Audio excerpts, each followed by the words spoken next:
início a esta solenidade de comemoração dos 20 anos da Confederação Nacional dos Trabalhadores Metalúrgicos. Vamos receber as autoridades que ocuparão os assentos no palco. O presidente da República, Luiz Inácio Lula da Silva, acompanhado do senhor Carlos Lupe, ministro do Trabalho, e do senhor Heleno José Bezerra, presidente da Confederação Nacional dos Trabalhadores Metalúrgicos. Os presidentes das centrais sindicais, senhor Antônio Fernandes dos Santos Neto, da Central Geral dos Trabalhadores do Brasil, senhor Carlos Alberto Grana, da Central Única dos Trabalhadores, senhor Paulo Pereira da Silva, da Força Sindical, e do senhor Luiz Antônio de Medeiros Neto, fundador da CNTM.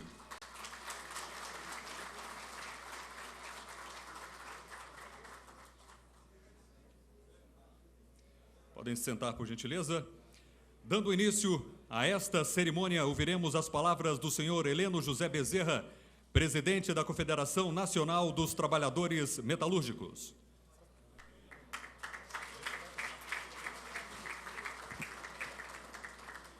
Excelentíssimo Presidente da República, excelentíssimo Presidente da República, Luiz Inácio Lula da Silva, companheiro Neto, companheiro Paulinho, ministro do Trabalho, Carlos Lupe, meu amigo, presidente também da Confederação da CUT, companheiro Grana, e o companheiro Medeiros, fundador dessa confederação. Minhas companheiras e meus companheiros, Presidente Lula, hoje eu estou muito feliz e essa felicidade tem três razões principais. Primeiro, que eu tenho a honra de presidir uma das maiores categorias organizadas do país, que são os metalúrgicos.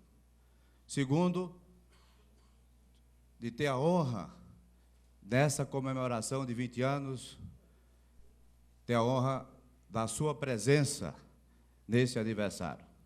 E terceiro, que o senhor é pernambucano, e eu também, de Garanhuns, lá de Caetés, onde nós nascemos, e corintiano, né? E corintiano.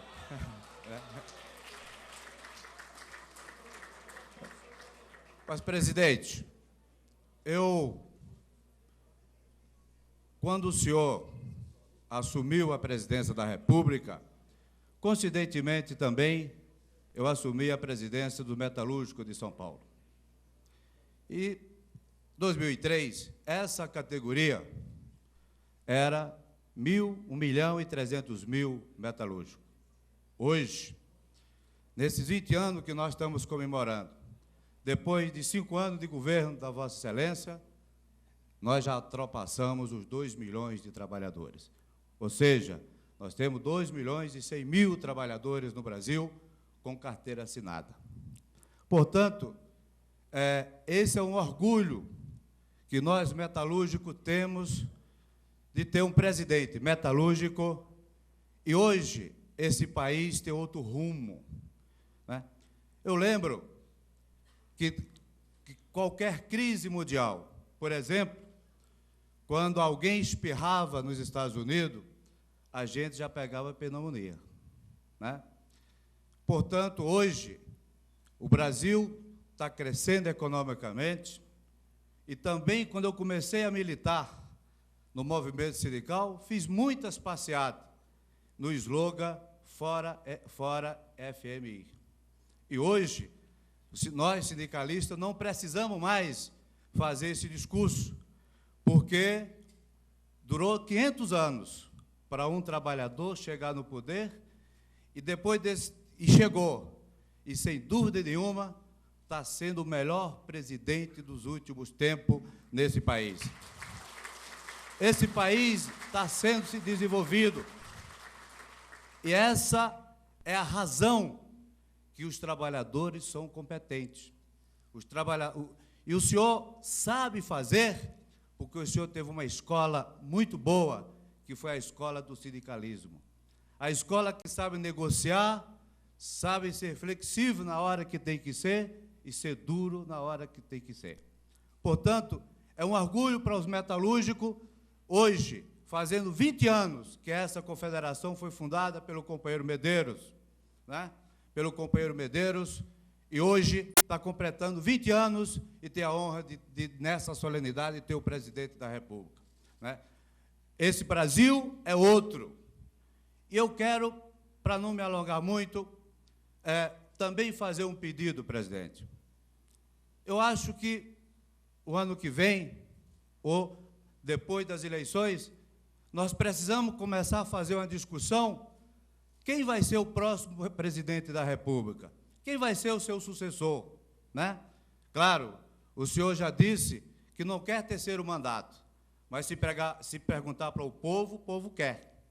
Porque o povo hoje está comendo mais aqueles pobres que não tinham oportunidade. O emprego está crescendo, portanto, nós não podemos, depois de 2010, entrar no retrocesso e entrar um presidente que não recebe os trabalhadores, como tem governador por aí, de estado importante, que nunca sentou com as centrais sindicais, nunca sentou com os sindicatos para discutir os problemas de emprego da cidade que ele governa. Portanto, para nós é uma honra, nós temos o Brasil hoje crescendo. O senhor soube controlar a inflação, soube dar crescimento, fazer o crescimento econômico e a distribuição de renda. Por exemplo, a última pesquisa diz que a classe média aumentou, quer dizer, ampliou a classe média do país. Isso é o quê? É desenvolvimento, é distribuição de renda.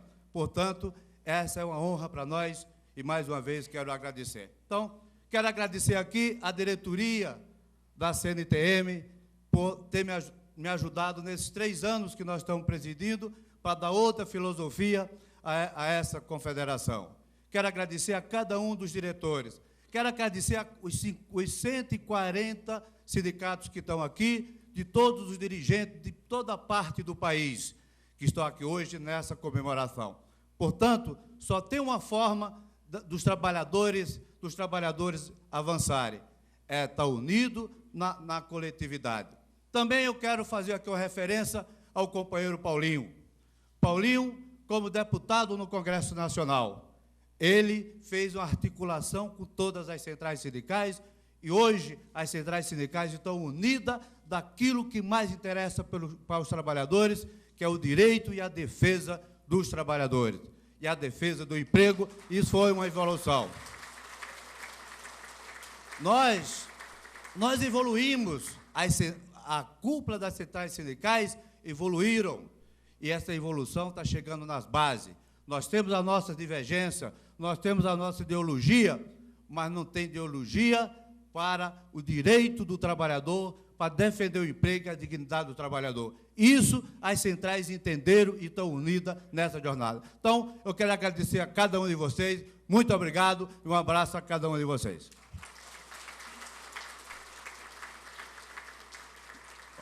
Mas, presidente, eu quero entregar aqui uma lembrança dos 20 anos.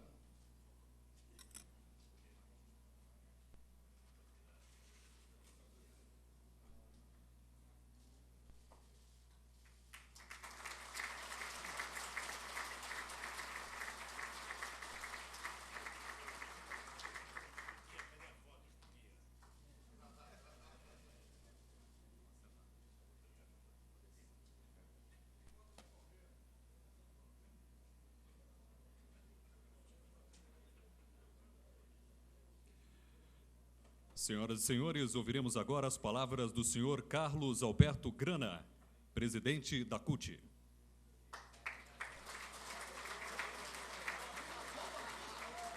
Olha, o Arthur vai reclamar depois. Inclusive, quero trazer um grande abraço, Heleno, do companheiro Arthur. A sua esposa está comemorando aniversário hoje, então ele fez uma opção de ficar com a sua esposa em São Paulo. Com certeza.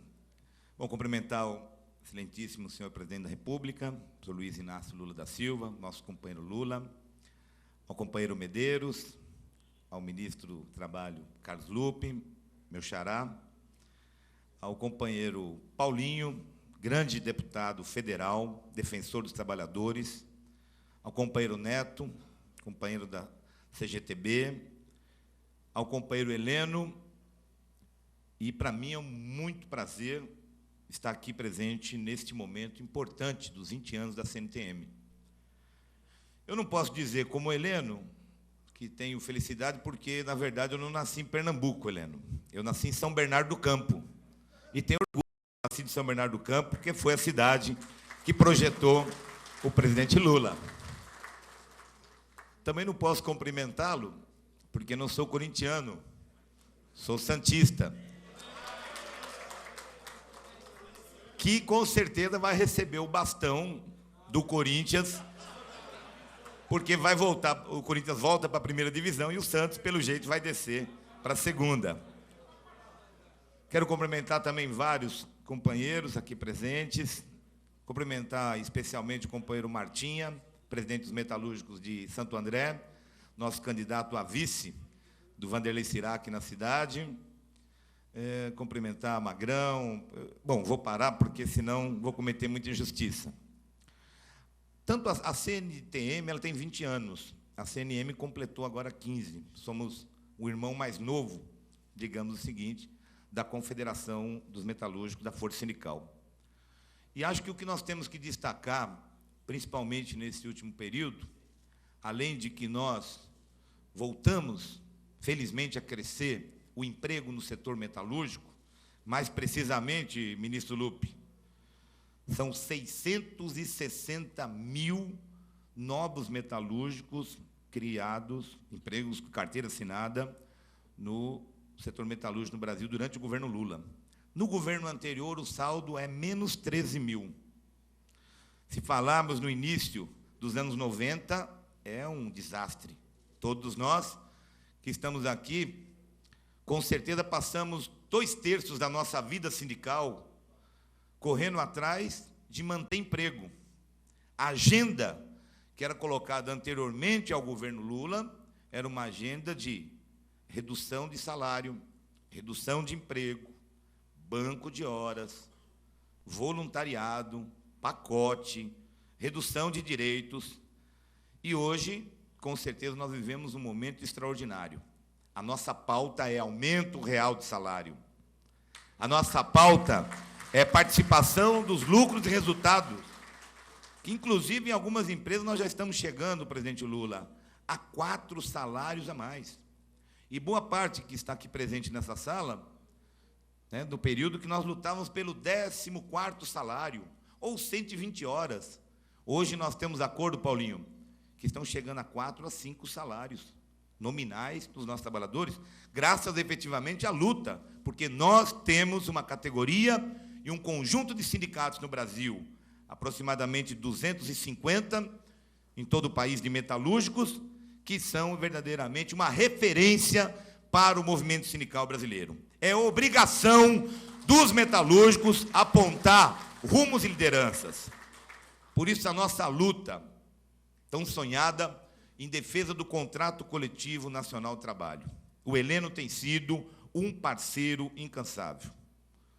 Nós tivemos, já nesse último período, muitas ações conjuntas e queremos aprofundar essa nossa luta. Porque o governo não pode resolver todos os nossos problemas, nem é papel do governo resolver. Nós temos, pela luta direta, a nossa organização sindical tem que alcançar. Evidentemente, nós temos que colocar uma agenda. E hoje, a defesa do contrato coletivo nacional no setor metalúrgico é fundamental. Porque com um metalúrgico de São Paulo, comparando com o salário médio do metalúrgico de uma mesma empresa que produz o mesmo veículo, muitas vezes é 4 vezes menor o seu salário médio. Por isso, da importância de termos um acordo nacional, que pode começar por setor, por ramos, construir essa base, unificar a database dos metalúrgicos do Brasil numa única data, onde a gente possa unificar a nossa luta em defesa de um acordo coletivo nacional. E não é para substituir o sindicato, é para dar mais força para o sindicato. A gente negocia bases nacionais, com uma jornada máxima, um salário mínimo de piso igual para todos. E a convenção coletiva, é claro, tem a sua realidade local, as suas condições específicas. Mas não quero me alongar muito, não. Eu quero só destacar que a nossa ação conjunta no Brasil, que hoje, presidente Lula, a CNM e a CNTM representam mais de 99% dos metalúrgicos no Brasil. É uma organização poderosa. Somos mais de 2 milhões de metalúrgicos no país. E, inclusive, o senhor que conhece muito bem a FITIM, como a Federação Internacional dos Metalúrgicos, hoje tem um respeito muito grande pelos metalúrgicos do Brasil, porque nós conseguimos unificar a nossa ação internacional, a solidariedade internacional. Acabamos agora de nomear, de forma conjunta, um membro para a FITIM regional, que é o companheiro Marino Vani, indicado em conjunto pela CNM e pela CNTM. O ano que vem, o companheiro Edson está aqui, da organização internacional, teremos um congresso internacional da FITIM. E, com certeza, os brasileiros vão sair com uma grande novidade desse encontro, que, quem sabe, nós poderemos ocupar o Brasil a posição de maior destaque da Federação Internacional dos Metalúrgicos no mundo. Muito obrigado, parabéns aos 20 anos, firmes na luta e vamos avançar nas conquistas dos metalúrgicos. Antes de anunciarmos o próximo orador, gostaríamos de fazer uma retificação, dizendo que o senhor Carlos Alberto Grana, ele é presidente da CNM, Confederação Nacional dos Metalúrgicos. Passaremos, então, a palavra ao senhor Paulo Pereira da Silva, presidente da Força Sindical.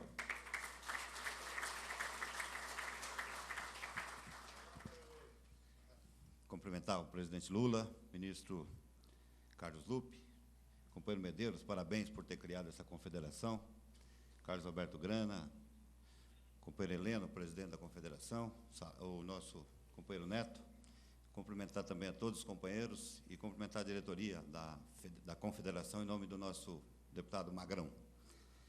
Presidente Lula, também não tem todas essas coincidências que o Heleno falou. Não sou corintiano, sou são paulino, nasci no Paraná, né? Enfim, então está ali esse pé vermelho. Mas queria aproveitar, presidente, e eu acho que hoje é um dia de agradecimento. 20 anos da Confederação Nacional dos Trabalhadores Metalúrgicos e essa convivência que falou muito bem o Grana aqui. Acho que esse trabalho que os trabalhadores, as lideranças dos trabalhadores do Brasil perceberam, foi talvez a coisa mais importante que nós tivemos nos últimos tempos. Porque, muitas vezes, nós tínhamos as nossas divergências e até gente no governo aproveitava essas divergências. Descobrimos também que, quando nós estamos unidos e vamos no senhor, o senhor fica do nosso lado. Foi assim com a emenda 3, foi assim com todas as tentativas de tirar direitos. A última delas foi a questão da Previdência, que nós ficamos 6 horas com 5 ministros, tentando nos convencer de que deveria mexer na Previdência Social, e assim que o senhor entrou, não precisou mais do que 2 ou 3 companheiros falar para que o senhor ficasse do lado dos trabalhadores, e a Previdência continuou, então, para os trabalhadores, para se aposentar ainda por tempo de serviço. Acho que essas tentativas de mexer nos direitos dos trabalhadores, nós conseguimos, com o apoio das centrais sindicais, com a unidade das centrais sindicais, com o apoio de gente dentro do governo, conseguimos também essa unidade com os ministros do lado dos trabalhadores, com o Lupe, com o Marinho, com o ministro Luiz Dulce, enfim, vários ministros que nós pudemos trabalhar dentro também do governo. Isso nos deu uma garantia de não perder mais direitos. Além de não perder direitos, nós começamos a avançar. Então, acho que hoje também nós temos que agradecer ao entendimento que teve o governo pela política do salário mínimo. Aqui ninguém representa quem ganha salário mínimo. Aqui todo mundo tem o seu piso salarial, que normalmente é maior do que o salário mínimo. Mas nós conseguimos não só aumentar e melhorar o salário mínimo, cansei de fazer marcha, né, Grana? E o Medeiros também. Medeiros veio de São Paulo aqui a pé por um salário mínimo de $100. Fizemos até um cartazão bonito de dólares, assim. E hoje o salário mínimo está valendo 257. Não porque o dólar baixou, mas porque a gente conseguiu recuperar o salário mínimo. Os companheiros do Diese fez uma conta que só no ano passado e este ano, esses dois aumentos do salário mínimo, nós conseguimos colocar na mão do povo mais pobre do Brasil 60 bilhões de reais. Isso fez com que o Brasil também crescesse, porque essas pessoas foram comprar mais, as lojas venderam mais e as fábricas fabricaram mais.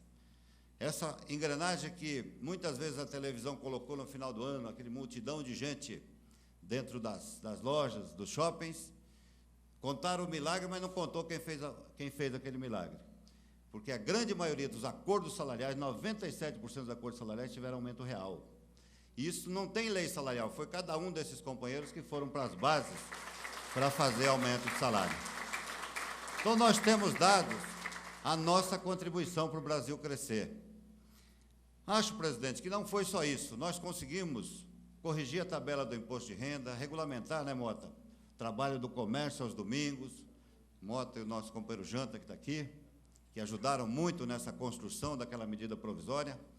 Mas a coisa mais importante, talvez os trabalhadores ainda não perceberam, mas a coisa mais importante que foi feita no seu governo, pelas mãos do ministro Lupe, com a ajuda do companheiro Medeiros, foi legalizar as centrais sindicais. Nós, uma luta de mais de 100 anos nesse país, conseguimos agora, oficialmente, a semana passada, que nós recebemos o nosso diploma. Até hoje o Wagner da CTB estava brigando. Cadê o meu diploma? Nós recebemos um diploma que todo sindicato tem para pôr na parede, dizendo que nós estamos legalizados. Podemos hoje juntar metalúrgico com construção civil, com comerciário, com alimentação, enfim, é isso que os trabalhadores do Brasil brigavam há muito tempo. Mas, presidente, como um bom sindicalista que nós somos, não poderia sair daqui sem reivindicar. Nós estamos numa luta muito grande. Primeiro, nós tivemos o apoio do governo para encaminhar para o Congresso Nacional a Convenção 151 e a Convenção 158. E nós queremos também reduzir a jornada de trabalho. A última vez que foi reduzir a jornada de trabalho no Brasil foi em 1988, há exatamente 20 anos. Nestes 20 anos, Grana, se nós pegarmos o que era a Volks, e o que é hoje, o que ela produziu, o que ela produz hoje, a gente vai ver que eles estão ganhando muito dinheiro, que é possível reduzir a jornada de trabalho. Acho, presidente, que, e o senhor sabe, eu como deputado Magrão também sabe disso, se o governo não der uma mãozinha, aquele congresso ali não funciona muito, né?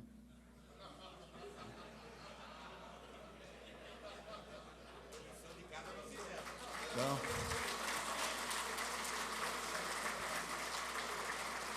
para coroar os teus 8 anos de mandato, faltam 2 anos e 4 meses. Né? Nós precisaríamos que o governo, no próximo ano, fizesse um empenho. Né? Eu diria o seguinte, nós precisamos mesmo reduzir a jornada de trabalho e aprovar pelo menos a Convenção 151 para os funcionários públicos. O senhor deixar uma marca para valer, o senhor já deixou, o país cresceu, voltou, né? Enfim, todos nós aqui reconhecemos o trabalho que foi feito pelo governo. Mas deixar uma coisa permanente, para que a gente pudesse ter definitivamente a redução da jornada de trabalho para 40 horas semanais e pelo menos garantir que os funcionários públicos tivessem database no final do teu governo.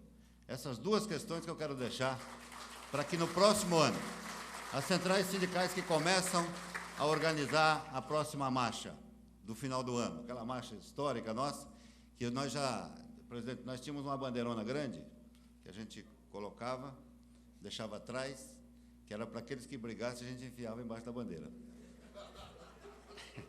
Agora não está precisando mais, até porque essa unidade das centrais sindicais foi para a militância e foi para as bases. Esse trabalho que o Grana falou aqui, desse trabalho que o Heleno falou, ou seja, nós estamos unidos em defesa dessas questões. E como as centrais estão unidas, nós precisamos de um esforço do governo, esforço do ministro Lupe, que já vem fazendo, do Medeiros, que está ali, enfim, mas do presidente da República, para que a gente pudesse começar o ano que vem e aprovar definitivamente a redução da jornada de trabalho e a Convenção 151, para que a gente pudesse realmente garantir esses direitos. Muito obrigado.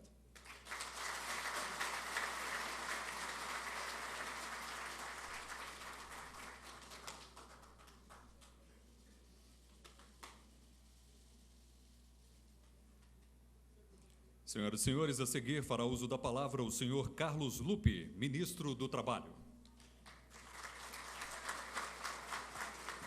Bom, em primeiro lugar, queria dar boa noite a todos, em especial ao Heleno, que é o maior homenageado, representando aqui a Confederação Nacional dos Trabalhadores Metalúrgicos, ao Neto, esse grande representante da CGTB, que é um guerreiro, é um amigo, é um leal parceiro, ao Grana, que só tem o Grana no nome e falta no bolso, né, Grana? Mas um dia você chega lá.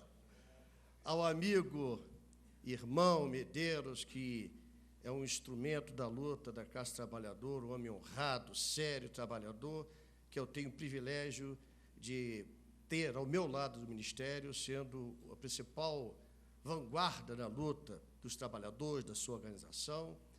Agradecer e dar um abraço carinhoso e especial a meu amigo, pessoal Paulinho, dizer que eu estou contigo em todas as lutas, em todos os momentos que você precisar.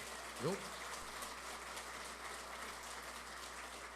E dizer ao meu chefe, líder, o presidente da República, que independente de hoje eu ter o dever da lealdade, o dever da honra de participar do governo dele, o presidente Lula hoje é um exemplo não só para o Brasil, para o mundo.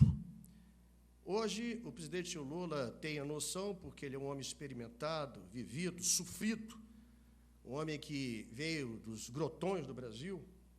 Como eu não tenho nenhum dos títulos de nenhum companheiro aqui, nem sequer sindicalista eu sou, então quem sou eu? Eu sou um acaso da vida. A vida me deu muito mais do que eu mereço, Deus me deu muito mais luz do que eu merecia, mas talvez por isso, presidente, eu tenho o dever de ser mais justo, mais correto e mais grato. O senhor é um exemplo do Brasil que deu certo. O exemplo do brasileiro que surgiu desses grotões, que venceu por sua ousadia, que mesmo derrotado em 4 eleições, não temeu o desafio de continuar a luta. Como eu, filho de pais, mães que não são renomados do grande público, não tem parente na política, não é neto de político, e o senhor está no seu ambiente. O senhor está numa confederação da origem que lhe deu a fama no Brasil e no mundo e que lhe acendeu na vida pública. Por isso o senhor está, como todo homem de bem, como só o bom caráter é capaz de fazer, leal à sua origem. Minha avó, presidente, dona Pedrolina, nasceu em Palmeira dos Índios. Semi-analfabeta, foi para o Rio, odiava o nome Pedrolina, ouviu uma música do Adorinã Barbosa chamada Iracema, adorou esse nome, disse assim, a partir de agora sou Iracema. E ninguém podia chamá-la de Pedrolina. E ela dizia uma coisa que eu nunca vou esquecer na minha vida. O homem que não esquece a sua origem é um homem que merece o respeito para toda a vida. Então, presidente, o senhor nunca esqueceu a sua origem. Isso é a sua principal marca, a sua principal virtude. Porque hoje, se o Brasil, pela mão dos metalúrgicos, pela mão de um trabalhador brasileiro, consegue ser modelo para muitos que conseguiram ter cursos internacionais, de Harvard, pós-graduações, e que não conseguiram ter respeitabilidade internacional que o Brasil tem hoje. O Brasil se dá o luxo hoje de ter o menor risco internacional da sua história. O Brasil se dá o luxo hoje de ter a sua maior reserva em dólar. O Brasil se dá o luxo hoje de ver os Estados Unidos ter um índice negativo de 8 mil desempregados e temos até nesses 7 primeiros meses do governo Lula 1.566.000 trabalhadores com a carteira assinada, dando a sua verdadeira emancipação. E não é nenhum doutor letrado, não é ninguém que tenha cursos internacionais, é alguém, como falava a vozinha, que não esqueceu a sua origem, que não falhou ao indexar ao trabalhador o salário mínimo de uma maneira que ele, durante as próximas décadas, vai poder ter reajuste real. Tem 27% de ganho real acima da inflação nesses 5 primeiros anos do governo. O Nordeste brasileiro é onde mais cresce a empregabilidade, é onde mais cresce a renda. O Maranhão profundo do Brasil, que tinha o menor valor médio de salário de quem era admitido, hoje tem um valor maior da sua história, lidera o ranking nacional dos admitidos pelo primeiro emprego. Então, presidente, o senhor tenha consciência que o senhor está cumprindo o seu destino. O senhor, da onde veio, está olhando para os seus conterrâneos e dizendo: eu vim de Garanhuns, ganhei o mundo e estou fazendo Garanhuns sem orgulho para todo o povo brasileiro e para todos aqueles que querem um Brasil livre, emancipado e verdadeiramente do povo brasileiro. Por isso eu tenho honra e orgulho de ser seu ministro. Posso não ser amanhã, mas só em si até hoje já me sinto realizado. E estar aqui com vocês, mesmo não sendo sindicalista, sabendo que nós vamos enfrentar muitos desafios. As forças conservadoras não esquecem jamais aqueles que tocam nos seus interesses. As forças conservadoras não perdoam aqueles que querem dar ao povo o direito da sua liberdade, da sua organização, da sua conscientização. Não nos iludamos, não permitamos que essas vitórias, esses ganhos que nós tivemos ao longo desses 5 anos, sejam jogados pela janela para os aventureiros que podem ter discurso bonito, mas não tem causa nenhuma. O nosso compromisso, presidente, é estar ao lado do trabalhador, do metalúrgico, da empregada doméstica, do mais humilde companheiro, para dizer a eles que o Brasil pode dar certo pela mão de um filho da terra chamado Brasil. Parabéns.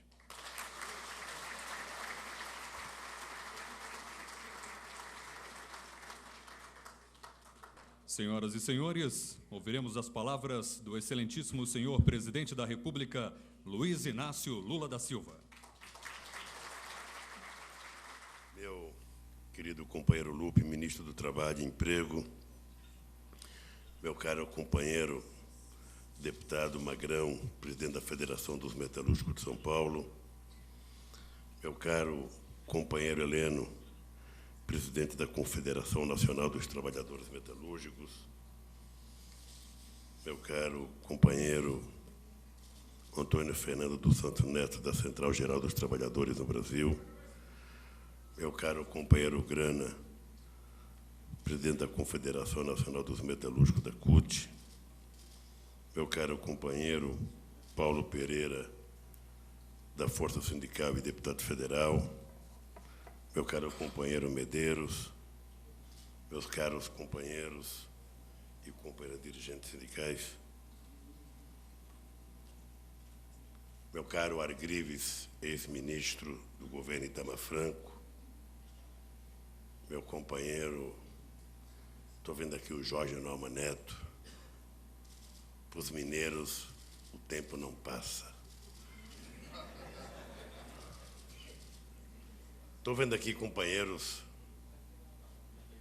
da velha e da média guarda, nossa querida presidente da SUFRAMA, que está aqui. Eu, na verdade, não vou ler o discurso é só se eu esquecer alguma coisa aqui. Primeiro, a minha alegria de poder estar dirigindo umas palavras a vocês como presidente da República. Eu passei muito tempo no movimento sindical e trago na minha bagagem de dirigente sindical a certeza de que construí muito mais amizade no movimento sindical do que inimizades. Naquele tempo, a gente não discutia muito se tinha dirigente sindical conservador ou não conservador. Eu era amigos de todos, porque a amizade é uma coisa que eu prezo profundamente. Eu acho que a única coisa que a gente carrega com a gente é a relação de amizade que a gente faz. Eu nunca me importei se alguém acusasse alguém de ser mais conservador, de alguém de ser mais esquerdista. Não era essa a minha relação. A minha relação é uma coisa um pouco química. Se eu olhar na cara da pessoa e gostar da pessoa, ele será meu amigo independentemente de qualquer coisa. E também nunca aceitei que alguém fizesse com que eu tivesse antecipadamente preconceito contra alguém. Não vai conversar com fulano que ele não presta. Isso para mim não vale. Pode não prestar para você, eu não conheço, então vou conversar para saber se presta para mim. Isso me permitiu construir uma relação de amizade no movimento sindical, por todas as correntes do movimento sindical. E quando eu era apenas presidente do Sindicato dos Metalúrgicos, quando eu era presidente do PT e agora como presidente da República. não há nenhum companheiro que possa dizer que em algum momento houve qualquer discriminação minha na relação com os dirigentes sindicais brasileiros. Antes, durante, eu tenho certeza que depois. E sempre também houve uma recíproca. Também os companheiros dirigentes sindicais das mais diferentes correntes sempre me trataram com carinho e com respeito, mesmo em momento de divergência. Por exemplo, quando eu queria fundar o PT, o Arnaldo Gonçalves era contra, porque naquela época ele estava muito engajado no Partidão e ele achava que o Partidão era o Partido dos Trabalhadores. Mas nós nunca deixamos de ser amigos. Nunca. Nunca deixamos de conversar, de fazermos as coisas juntos, porque eu não consigo levar para a minha relação pessoal as divergências políticas. E eu acho que isso me fez me sentir bem no meio dos dirigentes sindicais. A segunda coisa, companheiros, é que nós estamos num processo de construção desse país. Eu sempre fico lisonjeado com os elogios. Eu tenho a nítida e a exata noção dos avanços que nós estamos tendo, mas também tenho a nítida e a exata noção de quanto nós ainda precisamos avançar para conquistar, se é que um dia os trabalhadores podem conquistar isso, que é a plenitude de uma relação de trabalho em que as pessoas sejam respeitadas na sua integridade e na sua dignidade. Não é uma coisa fácil. E não me digam que tem regime político que resolve isso, que não resolve. É só andar pelo mundo, e eu andei muito, sabe, que a gente percebe que essa relação ela é complicada em qualquer que seja o regime político. Entretanto, as conquistas que nós já obtivemos, ela ganha uma dimensão infinitamente maior, porque nós somos uma geração de dirigentes sindicais de 2 décadas perdidas. A minha geração, e eu entrei no movimento sindical em 1969 como delegado de base, lá na Vilares, em São Bernardo. Fui para a diretoria do sindicato em 1972, para a executiva, e assumi a presidência do sindicato em 75. A minha geração não conheceu aumento real de salário. E a minha geração não conheceu momentos tão importantes quanto a de criação de empregos como nós estamos vendo hoje. A minha geração, e certamente a geração do Medeiros, era a geração que ia para a porta de fábrica chorar o número de desempregados que eram mandados embora todo dia. A nossa geração era a geração, e a do Arnaldo também, que reivindicava 80% de aumento de salário e voltávamos a trabalhar por 50%, achando que era uma vitória. Depois de muitos dias de greve, depois de chegar numa audiência no Tribunal Regional do Trabalho, e muitas vezes o advogado, o juiz, achava que a nossa pauta de reivindicação era uma pauta comunista. Ou muitas vezes a briga entre aqueles que concordavam, no meu caso com a Federação dos Metalúrgicos em São Paulo, ou seja, ou que não concordavam, eram tratados dentro do tribunal como se fossem inimigos. Eu lembro, e aqui possivelmente só tem daquela época o Jorge Norman Neto e o Arnaldo, eu lembro que em 1976, eu entrei com uma ação que foi julgada no Tribunal Superior do Trabalho, dizendo que a federação não me representava. E por que eu dizia isso? Porque nós fazíamos uma pauta de reivindicação na categoria, a reunião convocava uma reunião de todos os sindicatos membros, e lá naquela reunião de dirigentes sindicais, eles queriam mudar a minha pauta de reivindicação que tinha sido aprovada na Assembleia. E eu não admitia. Eu achava que a federação deveria representar cada um com a sua pauta de reivindicação e brigar por todos. Até porque eu era de uma categoria mais avançada do ponto de vista econômico, do ponto de vista da formação profissional, enquanto alguns estavam reivindicando envelope de pagamento naquele tempo, nós estávamos reivindicando a melhoria na qualidade da alimentação, ou estávamos reivindicando o ônibus com ar-condicionado. Então a gente não aceitava, perdia todo.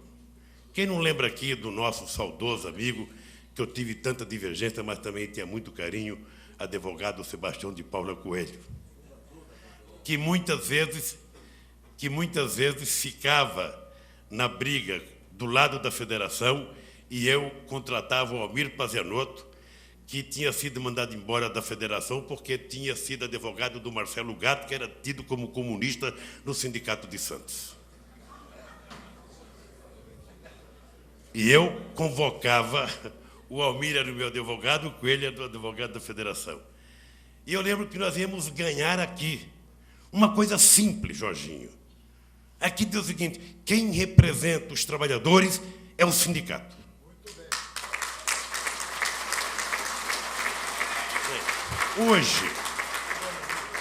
Hoje eu vejo vocês junto aqui e acompanho o trabalho que vocês têm feito. Eu ainda sonho que não seremos 5 ou 6 centrais no Brasil.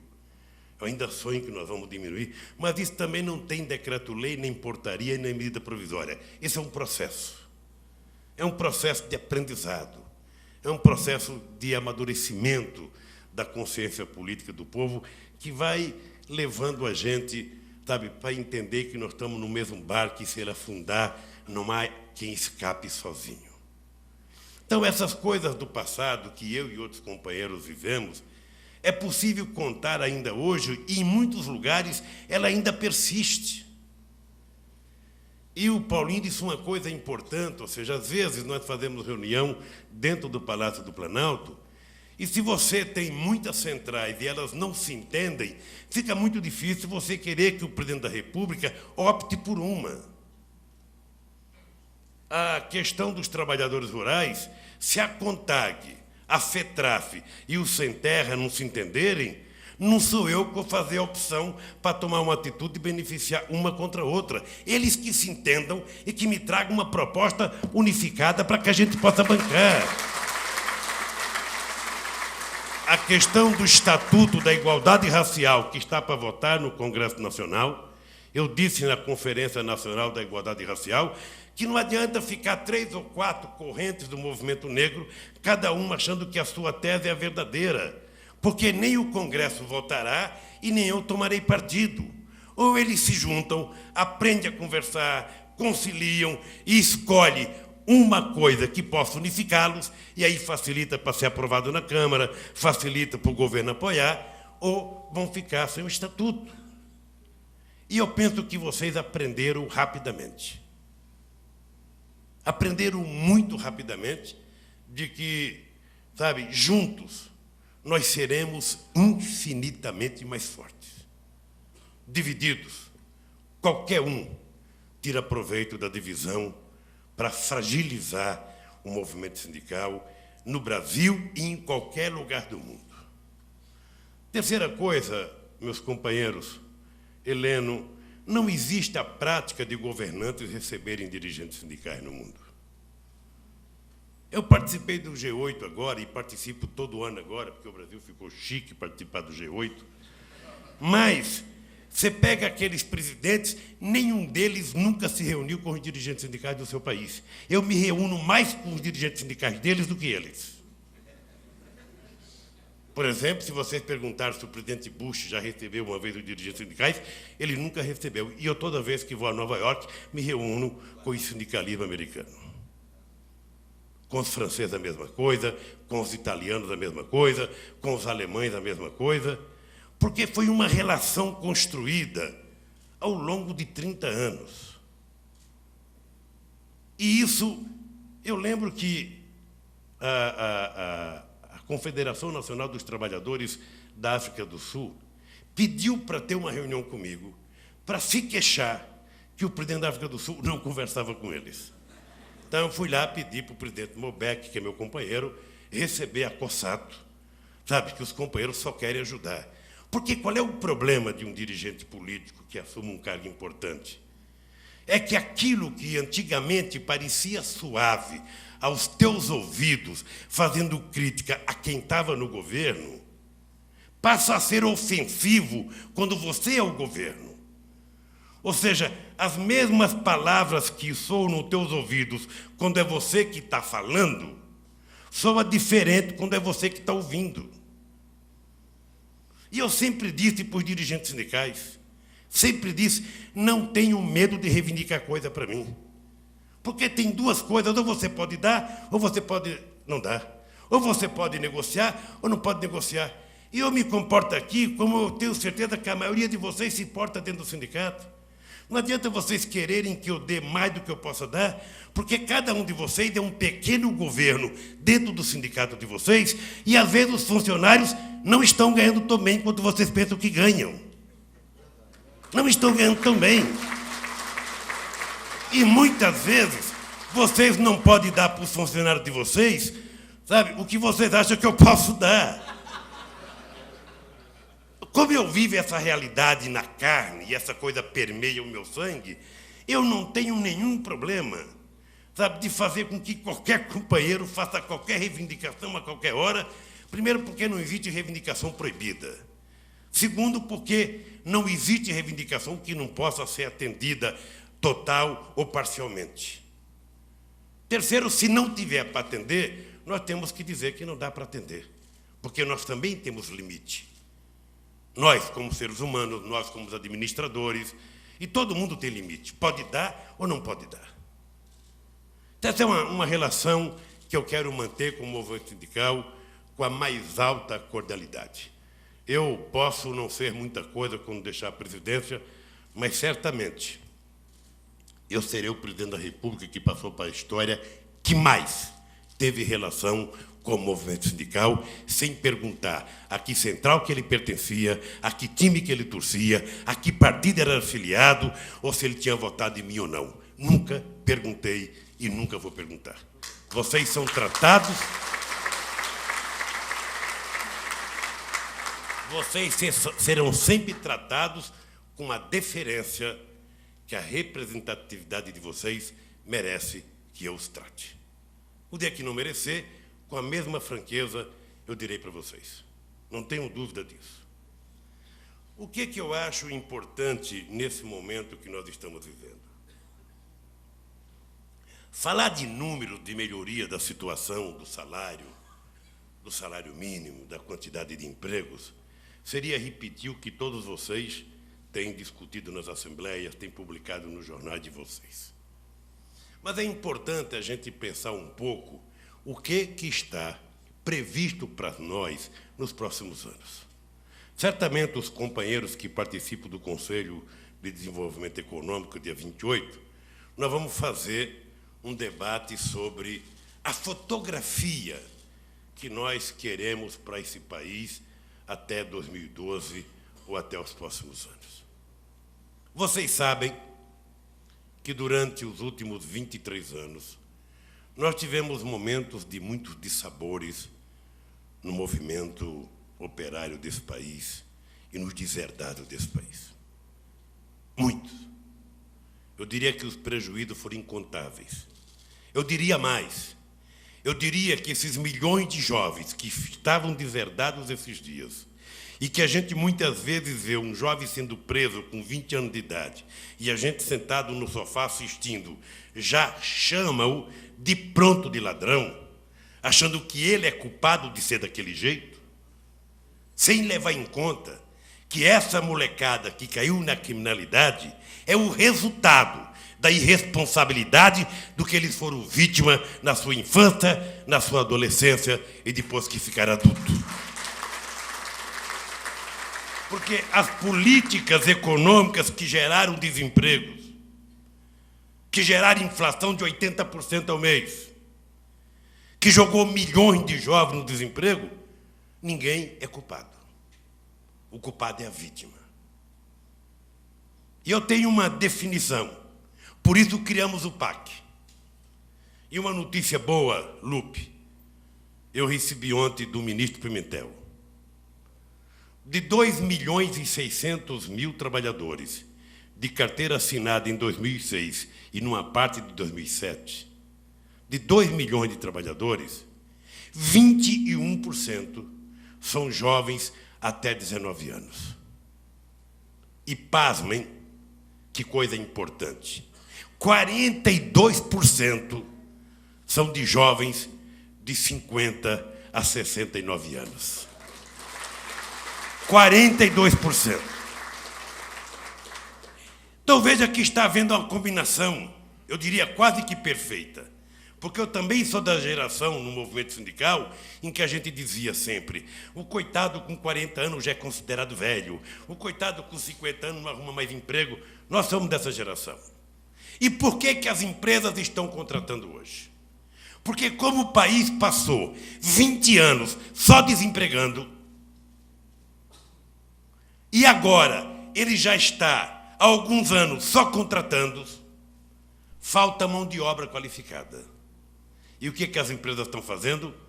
Procurando aqueles que há 15 anos atrás não tinham chance de trabalhar porque eram velhos, para que eles possam adentrar ao mercado do trabalho e exercer a sua função.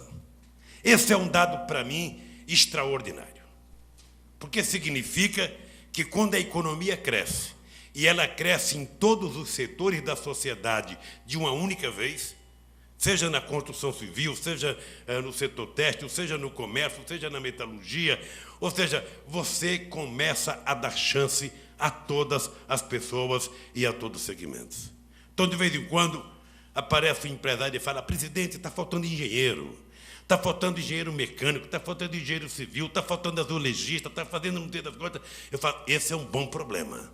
Significa que agora a gente vai ter que formar porque tem mercado para ele trabalhar. Antes não tinha mercado, você não formava, era comum você ver advogado vendendo água de coco na Praia de Santos. Você vê engenheiro indo trabalhar em outros países. Hoje nós estamos contratando gente do Uruguai, da Argentina, porque está escassa a formação de mão de obra altamente qualificada nesse país. E por quê? Porque não se pensou nisso nos últimos 22 anos. 22 anos é uma geração. 22 anos é a gente ver o filho da gente nascer e ele ficar com 20 anos de idade sem ter oportunidade de trabalhar. Então, eu penso que esse é um problema que nós estamos resolvendo. Estamos resolvendo com formação profissional, estamos com formação com o Projovem, o Projovem Trabalhador, o Projovem Campo, ou seja, estamos criando as condições para que a gente possa jogar no mundo do trabalho os milhões de jovens que passaram parte da sua vida esperando uma oportunidade. Ontem, Lupe, eu fui lá em Quixadá, no Ceará, inaugurar uma fábrica de biodiesel da Petrobras. A fábrica de biodiesel mais moderna do mundo, e só a Petrobras poderia fazê-la. É uma fábrica que você mistura óleo velho de cozinha, que era para ser jogado fora, depois de fritar o 15º bife, tem que trocar o óleo, senão ele fica com gosto de óleo diesel. Então, óleo velho de cozinha, sebo dos frigoríficos, mamona, girassol, dendê. Você pode misturar tudo aquilo, jogar nessa usina, que ele vai sair na ponta como biodiesel de primeiríssima qualidade. Porque no começo do programa tinha que não podia misturar. Era óleo de soja para um lado, era óleo de mamona para o outro, era óleo de dendê para o outro. Agora não. Agora pode misturar tudo. E é a segunda que eu inauguro, e vou inaugurar a terceira em Montes Claros, em Minas Gerais. Ou seja, o que acontece com uma usina de biodiesel que vai produzir 57 milhões de litros de óleo por ano? É que, no mínimo, ela vai envolver 22 mil famílias agrícolas produzindo para ela. É possivelmente uma coisa extraordinária. E vamos ter que produzir mais uma na Paraíba, uma no Rio Grande do Norte, uma em Sergipe, mais uma na Bahia. Ou seja, sem a preocupação de que haverá incompatibilidade entre a produção de alimento e a produção de biocombustíveis. Para resolver o problema do alimento, nós lançamos um programa Mais Alimentos agora, que vai financiar 25 bilhões de reais pelo BNDES para a agricultura familiar, para financiar 60 mil tratores e 300 máquinas que nós chamamos de implementos agrícolas, até 2010. E por que nós fizemos isso? Porque eu também acho que o problema mais não é só discutir se vai assentar mais família ou menos famílias. No governo passado, em 8 anos, foram desapropriados 18 milhões de hectares de terra. É terra pra caramba. Nós, em 6 anos, desapropriamos 38 milhões de hectares. Assentamos 501 mil famílias. E eu descobri que não adianta apenas assentar. É preciso assentar e não permitir que a pessoa continue tão pobre como ele estava antes. Ele deixa de ser um marginal na cidade e vai ser um marginal no campo. Então, nós precisamos levar tecnologia e assistência técnica para que esse cidadão no campo possa dobrar a produção para acabar com esse conceito que muitas vezes nós da esquerda tínhamos, que era preciso produzir a cultura da subsistência. É o cidadão ter a terrinha e produzir a mandioquinha só para comer, a macaxeira, o milho, quando, na verdade, nós queremos que ele plante, coma e venda muito, para que ele aprenda a ganhar um dinheiro, para que ele aprenda a ter acesso a bens materiais. Ele quer ter uma televisão, ele quer ter uma geladeira, ele quer ter um ar-condicionado, ele quer ter uma motocicleta, ele quer ter... E se for só na cultura da subsistência, ele não vai sobreviver. Então, Jorginho, as indústrias de tratores nesse país, fizemos um contrato com a Anfávia, vão reduzir 20% no preço dos tratores e, portanto, meu caro, nós vamos vender mais trator do que já foi vendido em qualquer outro momento da história desse país. Então, a indústria vai crescer, porque é um conjunto.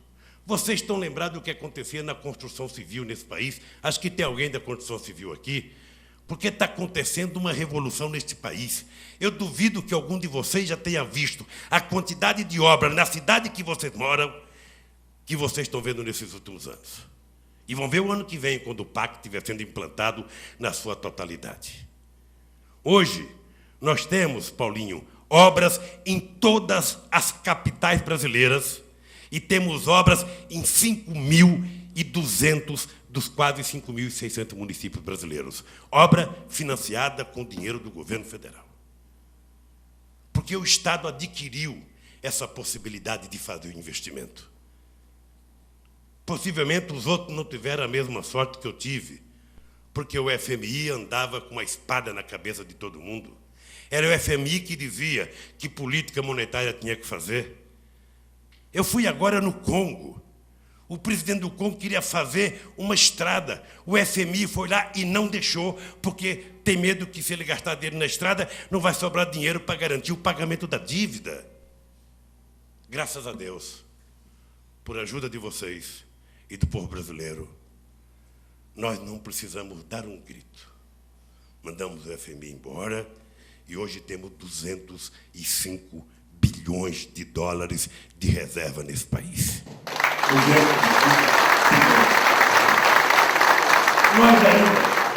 Nós ainda temos que fazer muita coisa. Nós temos que aperfeiçoar o nosso sistema democrático fazendo a reforma política. Não é possível que não se entenda que precisa fazer a reforma política nesse país para dar maior representatividade aos partidos políticos. Não é isso? Para que as pessoas tenham efetivamente a valorização do partido. Senão a gente não resolve o problema. Que a gente tenha fundo, sabe, partidário financiado, fundo eleitoral financiado, público, para evitar que os deputados e vereadores se fiquem na mão dos empresários pedindo dinheiro para a campanha e depois fica dependendo do mandato. Tudo isso é uma coisa que vai acontecer. Nós estamos com um projeto de política de reforma tributária dentro do Congresso Nacional para ser votado com uma certa urgência. Nós estamos criando um fundo garantidor para a gente poder ter mais liberdade, inclusive de investir em empresas brasileiras para comprar empresas de outros países. É importante que o Brasil tenha empresas multinacionais. É muito importante. E certamente nós só iremos fazer isso se a gente compreender que nós estamos no mesmo barco. A nossa querida dona, em termos, né, da Zona Franca de Manaus, que está aqui, ela testemunha, e não sei se ela em algum momento vai falar para vocês, quando nós tomamos posse, tinha apenas 50 mil trabalhadores trabalhando na Zona Franca. Hoje nós já temos 120 mil trabalhadores trabalhando na Zona Franca de Manaus. Bem, essas coisas todas vão acontecer e vão acontecer muito mais. Muito mais, pode ficar certo. A indústria naval brasileira está recuperada, mas precisa fazer muito mais. Nós temos condições de voltarmos a ser a grande indústria naval do mundo. Já fomos a segunda na década de 70. Sabe? Só as encomendas da Petrobras que tem agora são 200 navios, são 38 sondas, são dezenas de plataformas que podem gerar milhares e milhares de empregos e milhões, sabe, de salários que nós queremos gerar nesse país. Ou seja, com a descoberta, dizem que eu tenho muita sorte, graças a Deus eu tenho sorte. Você imagina se a seleção brasileira feminina tivesse sorte hoje. Jogamos melhor o tempo inteiro, demos um banho, mas tivemos vazar. Os americanos chutaram a bola, marcaram um gol. Então, como eu sou um homem de sorte, nós encontramos petróleo. Sabe, encontramos petróleo a 6 mil metros de profundidade. E tem muita gente uriçada, o que vai acontecer com o petróleo, o governo quer não sei das contas. O governo não quer nada, o governo quer o seguinte: esse petróleo é do povo brasileiro. Esse petróleo é do povo brasileiro. Esse petróleo não é da Petrobras, não é do Lula, não é de nenhum Estado, esse petróleo é de 190 milhões de brasileiros. E nós vamos fazer valer a ideia de que ele é nosso. Daí porque eu disse que nós temos que utilizar esse petróleo para resolver um problema crônico nosso de investimento na educação do nosso povo, para tirar do atraso de 50 anos que nós fomos submetidos, e, ao mesmo tempo, utilizar uma parte desse dinheiro para resolver o problema dos miseráveis desse país, das pessoas que ainda não conquistaram sua cidadania. Sabe, que já começou a melhorar. Vocês sabem que eu fico feliz quando eu vejo o IBGE dizer: cresce a classe média. Eu fico feliz, cresce o salário. Sindicalistas reajustam acima da inflação. Tudo isso é o que eu sempre quis fazer e nunca consegui fazer como sindicalista. Apanhava mais da polícia. O governo se metia muito nas greves. Hoje o governo não dá palpite, quer ter greve, faça. Sabe, eu passo aqui, às vezes, os funcionários públicos estão me xingando. Pois bem, companheiro, xingue-me. Porque o direito de xingar foi uma conquista democrática desse país. Agora, também tem os sindicalistas que pedem, e quando você atende, ele não quer, porque achando que foi enganado. Porque também tem os covardes. O dirigente sindical covarde é aquele que tem coragem de subir num caminhão e decretar uma greve e não tem coragem de acabar com a greve. Né? É muito mais fácil blasfemar contra os outros do que assumir sua responsabilidade. Aqui não, aqui essa turma que está aqui, todos que eu conheço, com a mesma coragem que decreta uma greve, vai no dia seguinte e fala: companheiros, vamos voltar a trabalhar. E volta a trabalhar. Às vezes até sendo xingado pelos trabalhadores, como eu votei em 79. Em 79, eu terminei a greve sendo chamado de traidor. E eu dizia: estou fazendo isso porque eu acho que é melhor para vocês. Demorou um ano para os trabalhadores compreenderem que a gente estava certo. Em 80, eles diziam para mim: nós aguentamos a greve 2 anos, 3 meses, 8 meses. Sabe, se o sindicato deixar, a gente faz a greve com o tempo. Então vocês vão fazer. Eu estava preso. O pessoal falava: Lula, você tem que sair da cadeia. Os advogados iam lá. Você precisa ver, nós precisamos acertar. Alguém precisa conversar com o governo, você tem que deixar a cadeia para ir parar com a greve. Eu falava: não. Se depender de mim, eu fico preso 8 meses, essa greve vai durar 8 meses. Aí o que aconteceu? Aí quando chegou lá para o 23º dia, as empresas começaram a mandar uma carta de abandono de emprego. Todo mundo sabe que quem vive de salário tem conta de luz para pagar, tem o leite para comprar, tem o aluguel, não é isso? Aí, quando chega nessa hora, a bravata vai encolhendo e a razão vai crescendo. Eu cara fala, puxa vida, eu não era tão bravo quanto eu pensava. Eu não tinha tanta força, sabe? E aí eu ia lá, os advogados lá, ô Lula, pede para parar, pede pra... Não peço, sabe? Não peço, agora vamos até o final. Conclusão. Ficamos 41 dias, Jorginho. 41 dias. O que aconteceu foi a maior lição de sociologia política que aquela peãozada teve. Porque aí todos me encontravam e falavam, puxa, Lula, você tinha razão em 79. A gente não pode tudo como a gente pensava que podia. Porque o dado concreto é esse, a vida prática. O Grana lembra um dia, eu vou contar esse último caso para ir embora, o Grana lembra um dia uma empresa em São Bernardo chamada Reffinhouse. Estava em greve há 29 dias. O Vicentinho aperreado, porque também quando a coisa começa a dar errado, o pessoal fica aperreado. Você quer ver um dirigente sindical começar a perder o discurso, é o patrão não querer conversar com ele. Aí passa um dia, 2 dias, 10 dias, 15 dias, ninguém conversa. Não tem mais o que falar na Assembleia, não tem mais promessa, sabe? Aí nem que fica pedindo a Deus para ter uma janelinha para conversar. Eu sei que me chamaram lá em São Bernardo, eu fui num hotel lá e estava lá a negociação, essa empresa, os companheiros do Diese e o advogado. E discute, nada, e o patrão, sabe, era um alemão que eu tinha conhecido porque ele tinha sido ferramenteiro na Caramanguia. E não negocia. Aí o pessoal me explicou a pauta de reivindicação, eu pedi um tempo na reunião. E aí, Grana, fizemos um estudo. O pessoal estava reivindicando 10% de aumento de salário. Isso era mais ou menos no mês de setembro. A database era em abril. Então, significa que eles tinham 7 meses para ganhar o aumento de salário. A média de salário naquela época era R$ 450. Vamos arredondar para 500. Então, significa que o companheiro estava reivindicando 10%, ele ia receber R$ 50 de setembro até abril, quando vencia a database. Então, em 7 meses, ele ia receber quanto? R$ 350. Acontece, mais o 13º, mais 50, 400. Acontece que ele já tinha perdido 30 dias. Ele já tinha perdido o salário. Ele já tinha perdido as férias. Ele já tinha perdido parte do 13º salário. E ele já tinha perdido o fundo de garantia. Ou seja, ele estava perdendo, na verdade, quase R$ 800 para conquistar 350. Eu falei, Vicentinho, a coisa mais inteligente que a gente tem que fazer aqui é convencer esses trabalhadores de que se o empresário resolver não pagar os dias, eles vão ter mais do que os 10% que eles estão reivindicando. Aí, vamos para a Assembleia, às 5 horas da tarde. Mas é duro, eu sempre marquei a Assembleia de manhã, não sei se você marcava de tarde. Que a Assembleia à noite, meu filho, lá naquela Rua do Carmo, lá na Rua João Bastos, em São Bernardo, era um inferno. O companheiro chega às 5 horas da tarde, a Assembleia vai começar às 7. Um cara oferece uma cerveja, o outro oferece uma caninha.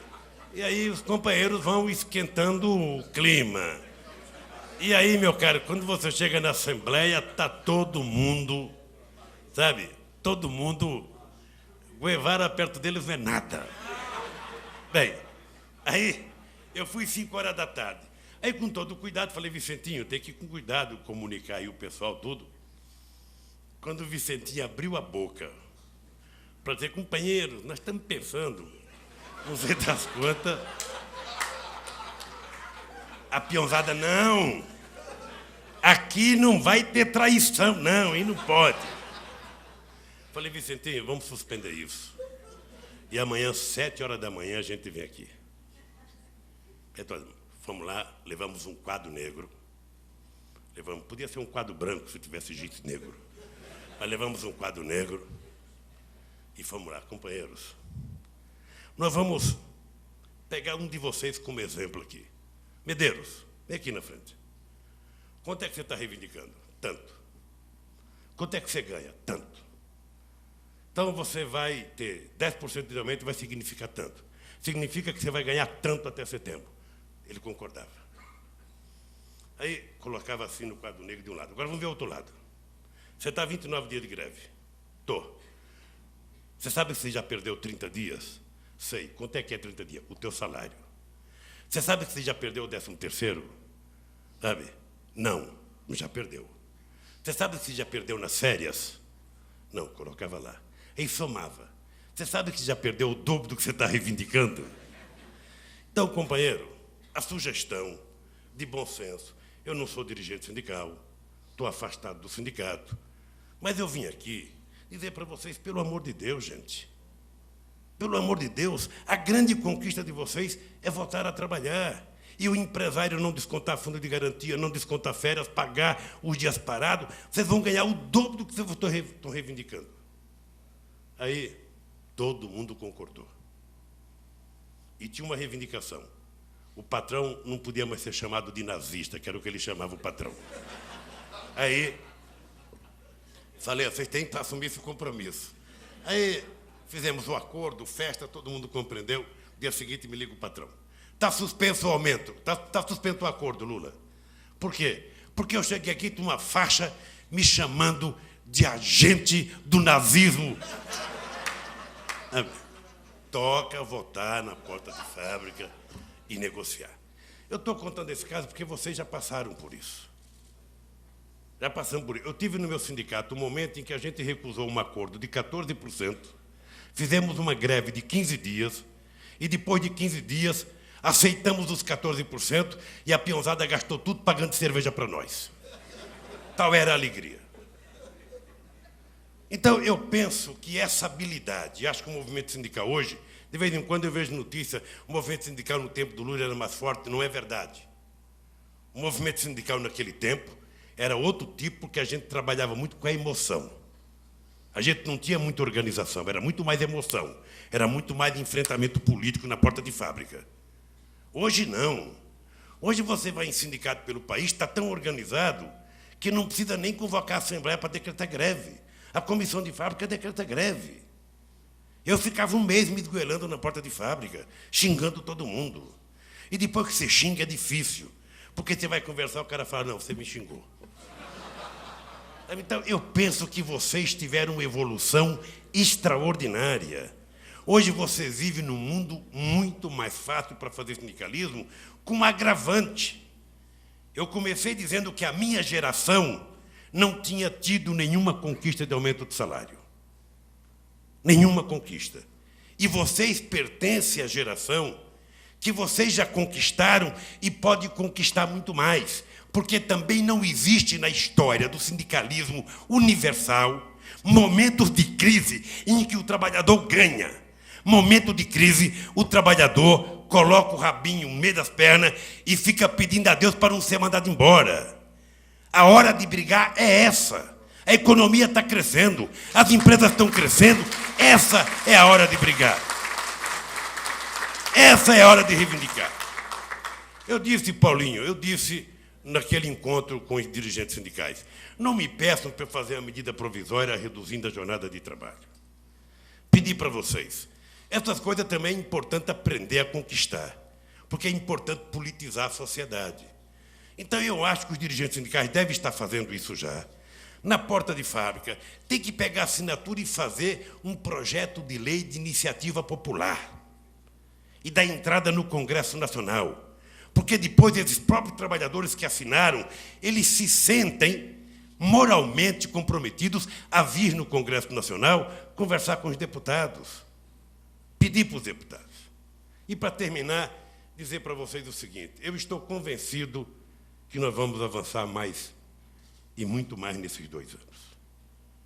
Sabe, eu penso que se a gente continuar com essa relação, levantando os problemas, discutindo e criar as condições, viu, Paulinho? Porque o problema é criar as condições. O jogo político é um jogo complicado, ou seja, não basta você ter maioria ou você ter razão. É preciso que você tenha sempre a capacidade de convencer. Às vezes um companheiro está bronqueado com a gente porque encontrou um lugar e não falou bom dia, não falou boa tarde. Ou a gente nem viu e ele acha que a gente está... Sabe, então é um jogo. Isso é como o casamento. Você é casado, você sabe, todo santo dia você tem que tentar ganhar a tua mulher. É uma sobrevivência. Sabe, é uma sobrevivência. E você sabe que nessa dança o homem é a parte mais frágil. Quem é do Pará aqui? Do Pará. A dança do carimbó é um pouco isso. É a dança da conquista.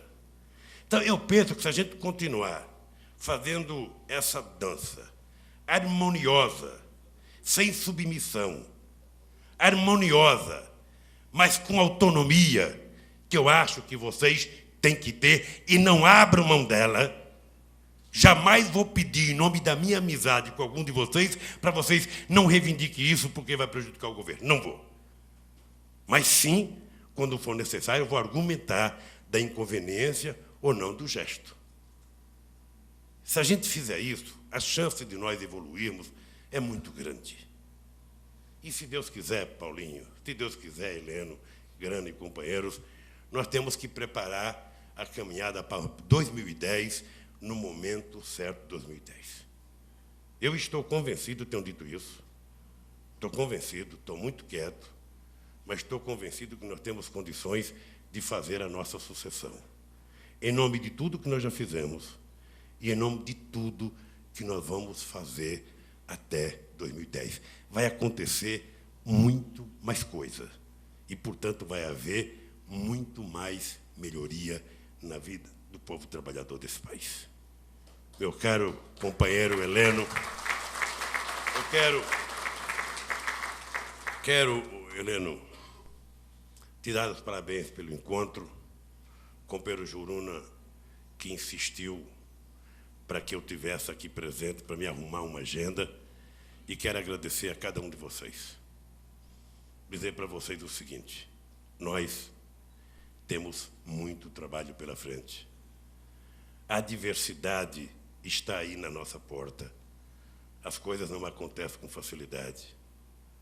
O que está acontecendo com o Paulinho já aconteceu com outros. A única coisa que eu peço para todo mundo, na hora que entrar dificuldade pela nossa porta, na hora que entrar as dificuldades pela nossa porta, não joguemos a nossa dignidade pela janela. O direito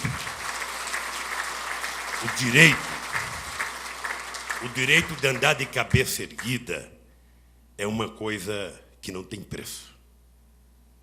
E nós conquistamos isso. Eu lembro em 78, quando eu falei que nunca mais ouse duvidar da capacidade da classe trabalhadora brasileira. E eu, meu caro Jorginho, vivo 24 horas por dia tentando provar que eu sou mais capaz do que eles. Todo santo dia. Por quê? Porque qualquer um que for presidente desse país e der errado, não acontece nada. Ele volta para a universidade, vai dar curso não sei aonde, vai para qualquer lugar. No meu caso, se não desse certo, ia levar 500 anos para o trabalhador pensar em ser presidente da República desse país. Então eu trabalho todo santo dia. Trabalho todo santo dia. Não com a ideia de ser melhor do que quem quer que seja, mas trabalho todo santo dia, para quando a gente for fazer o balanço final, a gente poder comparar com 500 anos de história e saber quais os momentos que a classe trabalhadora conquistou. Porque aí sim, ela vai começar a balizar melhor as suas referências. E eu estou certo que todos nós estamos aprendendo muito com o momento que estamos vivendo. Meu caro Heleno, parabéns. Boa sorte nesse encontro. Medeiros, boa sorte. Paulinho, Grana, Lupe e a todos vocês, companheiros, saiba do seguinte: vocês têm mais do que um presidente da República no Palácio do Planalto. Vocês têm lá um companheiro, e companheiro é coisa séria.